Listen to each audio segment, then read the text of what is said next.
Listo. A ver, chicos, el día de hoy vamos a iniciar con este segundo proceso llamado geodinámica externa, ¿no? Vamos a pasar a la primera proyección. Ahí está. Entonces, ¿a qué llamamos geodinámica externa? Fíjate, ¿no? Vendría a ser aquel resultado o acción, ¿no?, de las fuerzas internas, de las cuales ya hemos hablado la última semana de clase, ¿no? Ese proceso llamado la orogénesis y por el otro lado el vulcanismo, ¿no? Esos dos fenómenos que hemos tratado van a generar un efecto en la superficie o en la corteza terrestre, ¿no? Y acá también vamos a encontrar una serie de fenómenos, claro. Ahora, estos son llamados la meteorización y la erosión, ¿correcto? ¿Y de qué va a depender estos fenómenos llamados meteorización y erosión? Como lo ves a la mano derecha de tu esquema, ¿no? Ahí vemos un pequeño mapa conceptual, ¿no? Geodinámica externa se manifiesta a través de dos fenómenos, meteorización y erosión. Pero ¿a causa de qué se generan estos dos fenómenos? A causa de la temperatura que presenta nuestro planeta, a causa de la humedad, ¿no?, a causa de los vientos y a causa de las precipitaciones, ¿correcto? A ver, chicos, entonces pasamos al segundo punto, ¿ya? Entonces vamos a iniciar con el primer fenómeno llamado la meteorización. ¿Me esperan un momentito, por favor? Menos de un minuto.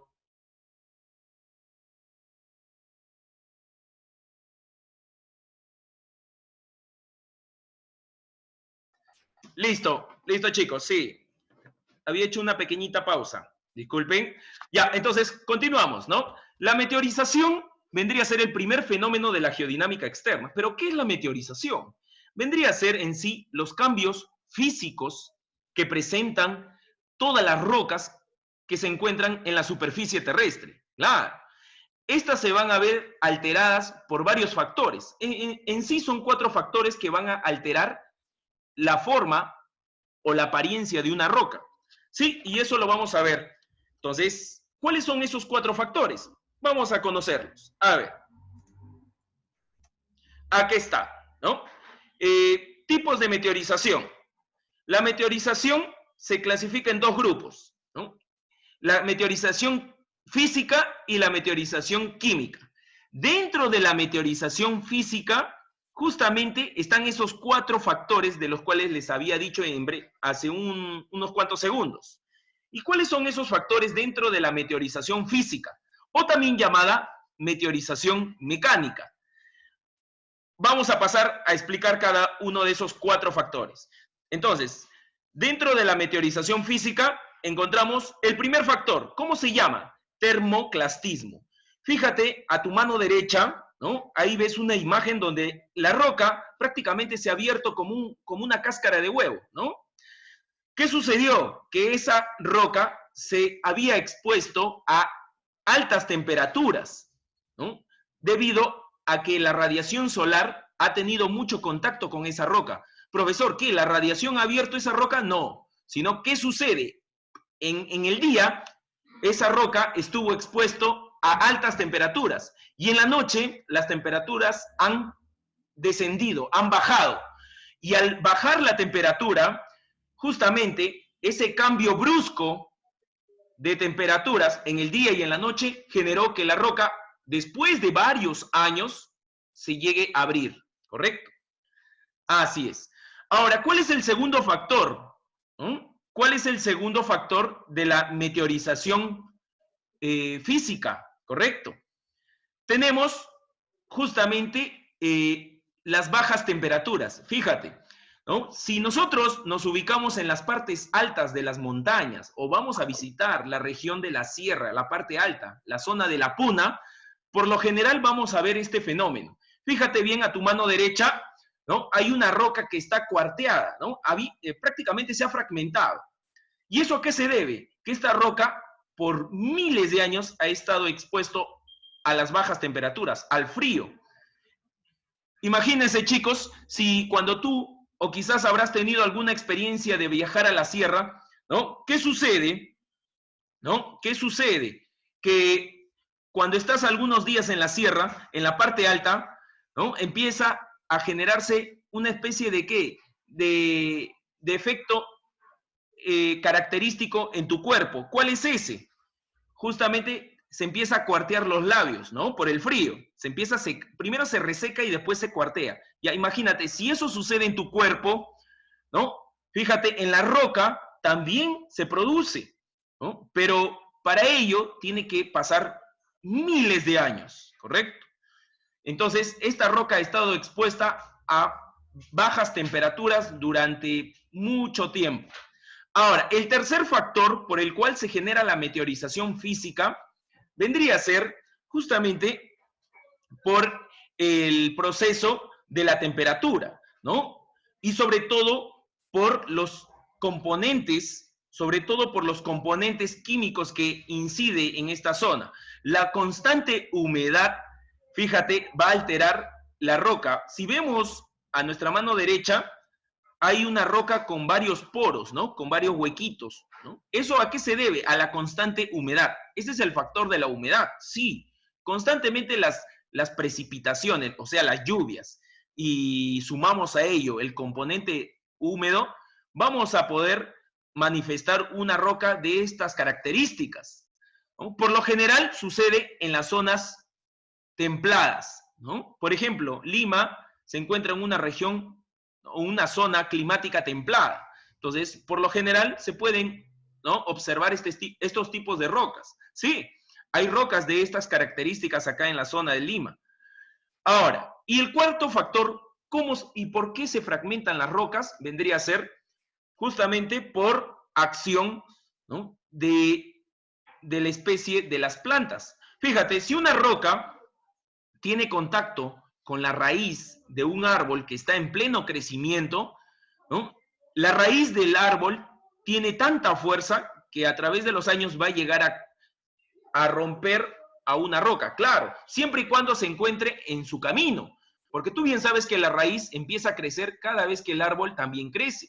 Entonces, al crecer el árbol, crece su raíz, se extiende su raíz, y si encuentra en su camino una roca, después de varios años la va a tener que fragmentar debido a la presión, ¿correcto? Entonces, ¿a eso cómo se le llama? Se le llama bioclastismo, ¿correcto? Como lo ves dentro del concepto. Ahora sí, de la meteorización física ya hemos hablado, ¿no? Son esos 4 factores. ¿Cuáles eran? El cambio brusco de temperatura, el otro era las bajas temperaturas, el tercero era las lluvias, la humedad, y el cuarto factor de la meteorización física era la presencia ¿de qué? De plantas, ¿no? Las raíces de las plantas también generan que las rocas se fragmenten, ¿no? Ahora, pasamos al otro grupo que se hace llamar la meteorización química, ¿correcto? Es aquí donde la roca va a cambiar sus componentes dependiendo del contexto o el clima o quizás el ambiente en el cual se encuentre. Por ejemplo, si una roca se encuentra en una zona desértica, esta va a ir cambiando su estructura. ¿Por qué? Porque constantemente la roca va a estar expuesto ¿a qué? A muchos minerales. Recuerda muy bien que en las zonas desérticas, ¿no?, los minerales están en constante desplazamiento producto de los intensos vientos. Entonces, los vientos desplazan los minerales y llega a un punto en el cual dichos minerales se van a aferrar a la composición de una roca. Si una roca, ¿no?, de composición ígnea, así se hace llamar, hablamos de una roca volcánica, ¿no?, se encuentra en medio del desierto y producto del viento que trae consigo otros elementos, otros minerales, se llega a pegar, a impregnar en esa roca volcánica, ya va a dejar de ser una roca volcánica, va a pasar a ser una roca metamórfica. ¿Por qué? Porque se van a ir adhiriendo más minerales, otros componentes, los cuales van a generar otro nuevo tipo de roca. Ya no va a ser llamada volcánica, sino va a ser llamada roca metamórfica, que es la fusión de una volcánica más los minerales que se van a ir impregnando, se van a ir, ¿no?, adhiriendo a la forma rocosa, ¿correcto? Ahora, pasamos al otro fenómeno. ¿Te acuerdas? En un principio hablamos que la geodinámica externa se clasifica en meteorización y erosión. Ya hemos hablado de la meteorización, ¿no? Tanto física como química. Ahora sí pasamos a la erosión, ¿correcto? ¿Y qué es la erosión? Fíjate el concepto bien claro, ¿qué dice? ¿No? Es aquel fenómeno que modifica el relieve, ¿no? Todo el paisaje que rodea al hombre lo va a modificar con la ayuda de dos agentes. ¿Cuáles son esos dos agentes que modifican el paisaje? Son el agua y el aire, ¿correcto? Entonces, vamos a pasar acá a describir los tipos de erosión, claro. Y justamente hay que tener en cuenta que los agentes son el agua y el aire. En este caso, vamos a hablar del primer tipo de erosión. Se llama la erosión fluvial, ¿no? El término, tú ya sabes, tú ya manejas ese término, fluvial, ¿qué quiere decir? ¿No? La presencia de un río, claro. En este caso, la corriente del río es quien va a trabajar acá.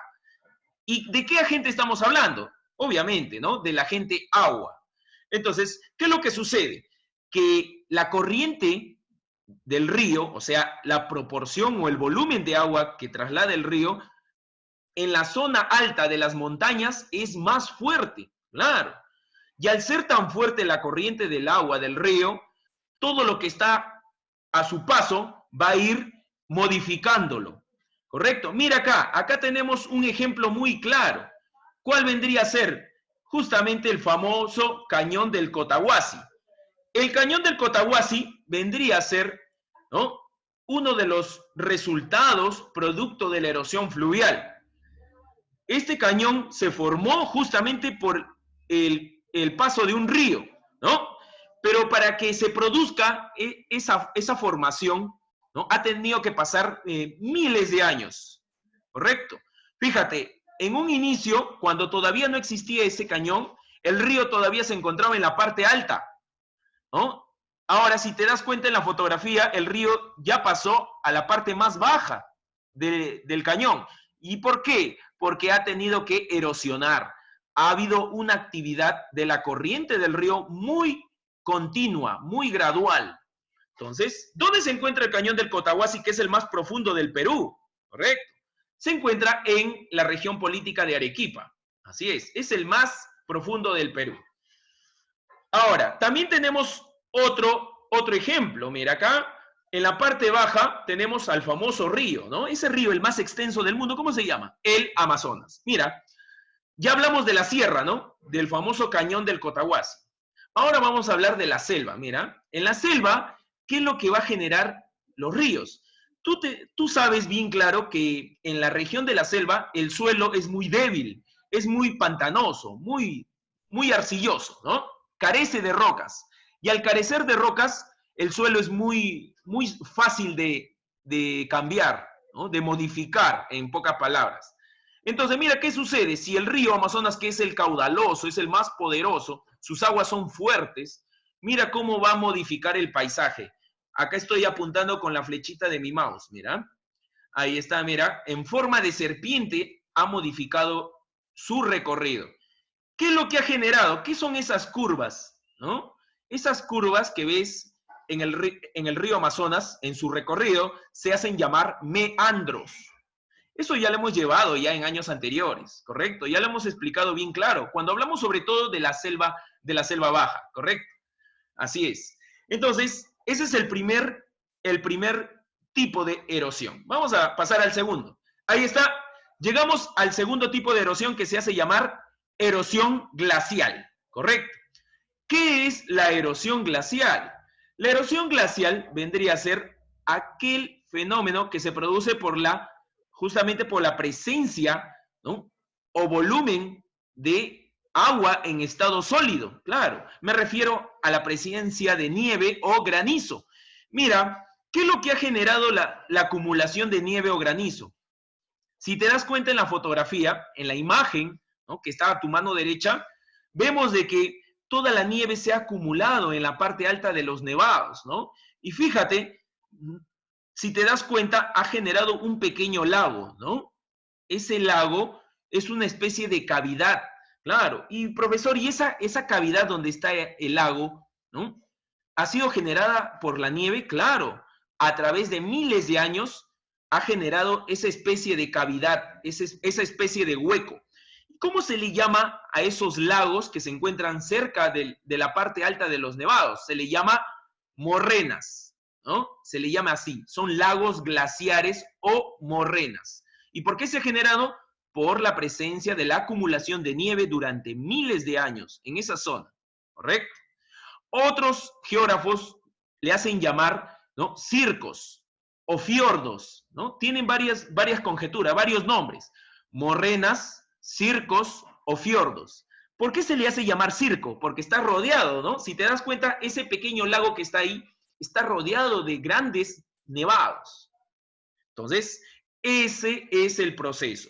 ¿Y cómo se le llama a ese proceso de erosión donde la nieve, o en este caso el granizo, actúa y forma esos lagos? Se le llama gelifracción, como dice ahí en el concepto. Pasamos al tercer tipo de erosión. Fíjate, el tercer tipo de erosión se llama erosión kárstica, ¿no? Entonces, ¿y a causa de qué se genera? De la filtración debajo de la superficie terrestre. ¿Pero qué filtra, profe? Filtra humedad, correcto. El suelo absorbe humedad y empieza a filtrarse a la parte baja, donde se generan las cavernas. Pues acá a tu mano derecha vemos una caverna, ¿no? La fotografía de una cueva o caverna, ¿no? En la cual, mira, si te das cuenta, se ha acumulado de agua. Claro, esa agua justamente ha sido filtrada por la humedad a través del suelo. Ahora, pero si te das cuenta también hay otro tipo de formas, ¿no? Dentro de esa caverna. Mira, la forma que se encuentran en el techo de la caverna se le llama estalactita. Y la forma que se encuentran debajo o en la parte baja, en el piso de la caverna, se le llama estalagmita. Y cuando una estalactita y una estalagmita se unen, forman una columna, claro. ¿Qué quiere decir? Que el techo y la parte baja se van a llegar a unir como una columna, así, ¿correcto? Y a eso se le va a llamar estalagnato. ¿Qué es el estalagnato? Es la fusión, es la unión de la estalactita con la estalagmita. Así es. Esa es la forma común que tienen todas las cavernas, ¿correcto? Entonces, mira, si te das cuenta, ha modificado el paisaje, ¿no? Cómo ha dado una forma, ¿no?, única, peculiar. Pasamos al cuarto tipo de erosión, llamado erosión marina, ¿correcto? Aquí el agente sigue siendo el agua, ¿no? Ya hemos hablado de la erosión fluvial, ¿no? El agua. La erosión glacial, agua en estado sólido. Ya hemos hablado de la erosión kárstica, agua subterránea, ¿correcto? O humedad, ¿no?, que filtra. Y ahora hablamos de la erosión marina. También el agente agua está presente. Mira acá, pero ¿qué fenómeno va a generar ese cambio? Justamente son las olas. Bien recuerdas, en años anteriores habíamos hablado un tema específico acerca de las olas, ¿no?, que era un fenómeno que se produce en el océano. Habían dos tipos de olas, ¿no? Las olas de recesión y las olas de traslación. ¿Te acuerdas? Me imagino que debes recordar vagamente, ¿no? La ola de recesión, si bien recuerdas, vendría a ser aquella que se genera en alta mar, o sea, lejos de la costa. Son pequeñas olas, ¿no?, de menor tamaño. En cambio, las olas de traslación son aquellas que llegan a la costa. Son esas olas grandes donde hacen deporte los surfistas, ¿no? Entonces, justamente hablamos de las olas de traslación, las cuales están cerca de la costa y que tienen gran tamaño. Ahora, esas olas van a golpear la costa y van a modificar. Mira, acá ves nuestro mapa, en la parte baja vemos a nuestro mapa del Perú, ¿correcto? Mira la forma de nuestro mapa en la costa, ¿no?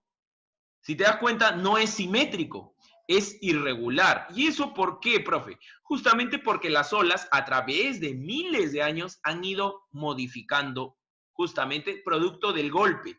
Cuando las olas terminan, en las playas, en las costas, golpean. Y al golpear, generan ese cambio, ¿no? Mira acá tenemos en la parte superior una foto referencial. Mira cómo la ola ha generado una especie de orificio, ¿no? En una pendiente. ¿Cómo se llama, profesor? Justamente, bueno, se llamaba, ¿no? Se llamaba la catedral, ¿no? Era una especie de paisaje natural que teníamos. Digo que teníamos porque ya no existe. ¿Por qué? Porque se encuentra ubicado en Paracas, ¿no? ¿Dónde es Paracas, profe? En Ica, correcto. ¿Y por qué ya no existe? Porque, si bien recuerdas, en el año 2007 se produjo un sismo, bueno, un terremoto, ya no es un sismo, un terremoto de 7.9 grados, lo cual afectó, ¿no?, a ese hermoso paisaje. Tenía esa forma, ¿no? Como ves, parece un puente, ¿sí o no? Un puente natural, ¿no? Se llamaba la catedral, pero en la actualidad se ha, ¿no?, resquebrajado. Ya no hay ese pequeño puente, esa forma ya no hay, ¿no? Se ha roto, por decirlo así, se ha fragmentado debido al intenso terremoto, que también se produjo en Ica, justamente por eso. El epicentro se generó en Ica y por eso se vio afectado ese hermoso paisaje. No te olvides, la catedral en Paracas, que queda ubicado en Ica. Ahí está. Pasamos al quinto tipo de erosión. Erosión pluvial. No te confundas, ¿ah? Una cosa es fluvial de ríos y otra cosa es pluvial de lluvias. Claro, y es aquí donde actúan las lluvias. Y todavía hablamos de la agente agua, ¿no? Lluvias. Ahora, fíjate bien, cuando caen las lluvias, ¿no?, sobre todo en la zona alta, por ejemplo, en la costa muy poco se ve. Por ejemplo, en la zona de Independencia, no, ahí se ve muy poco, ¿no? No hay tantas lluvias fuertes. ¿Dónde se ve las lluvias intensas? Se ven básicamente cuando ya estamos cerca de Chosica, ¿no?, en la zona de Chaclacayo, ¿no?, por allá por donde vamos de viaje, pues, tú recuerdas. Entonces, de paseo, mejor dicho. Entonces, justamente por esa zona ya hay fuertes lluvias, y más en la sierra. En la sierra es peor todavía. Ahora, ¿qué sucede? Con la caída de las lluvias en la parte alta de las montañas, ¿qué genera?